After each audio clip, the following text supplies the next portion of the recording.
छोटे से गांव में फहद नाम का लड़का रहता था।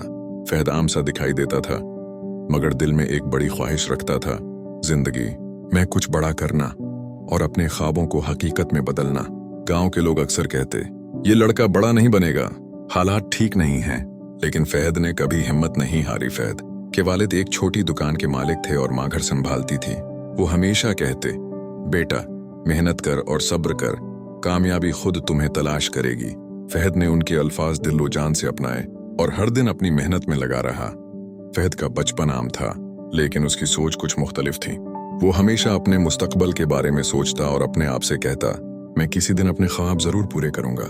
गांव के बच्चे खेलने में वक्त जाया करते थे, लेकिन फहद हर फुर्सत में किताबें पढ़ता और नए हुनर सीखने की कोशिश करता हुआ। एक दिन गांव में एक बड़ी कंपनी के नुमाइंदे आए और शहर में नौकरी के मौके के बारे में मालूमात देने लगे। फहद ने फौरन दरख्वास्त दी, लेकिन उसकी तालीम महदूद थी और कंपनी वाले पहले ही उसे मुस्तरद कर चुके थे।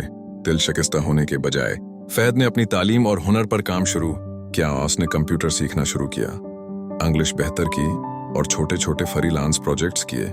दिन रात की मेहनत के बाद फहद की महारत सब पर जाहिर होने लगी। गांव के लोग भी हैरान रह गए कि एक छोटे लड़के ने किस तरह अपनी मेहनत से अपनी सलाहियतें बढ़ाएं। चंद माह बाद कंपनी दोबारा गांव आई।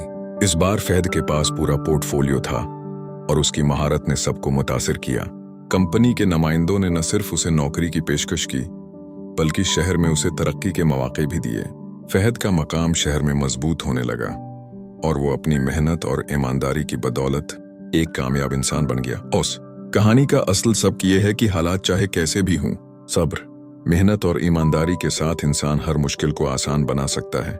फहद ने यह साबित किया कि अगर दिल में हौसला और यकीन हो तो रोशनी का रास्ता खुद ब खुद सामने आ जाता है। सबक 1, सब्र और मेहनत कामयाबी की कंजी हैं। 2, लोगों की मनफी बातों पर ध्यान न दें। 3, हर मुश्किल वक्त आर्जी है, यकीन और हिम्मत बरकरार रखें। 4, अपने ख्वाबों को हकीकत बनाने के लिए मुसलसल कोशिश करें। अगर आपको ये कहानी पसंद आई तो हमारे चैनल को सब्सक्राइब करें और बेल आइकन दबाएं ताकि हर नई सबकामूज कहानी आप तक पहुंचे।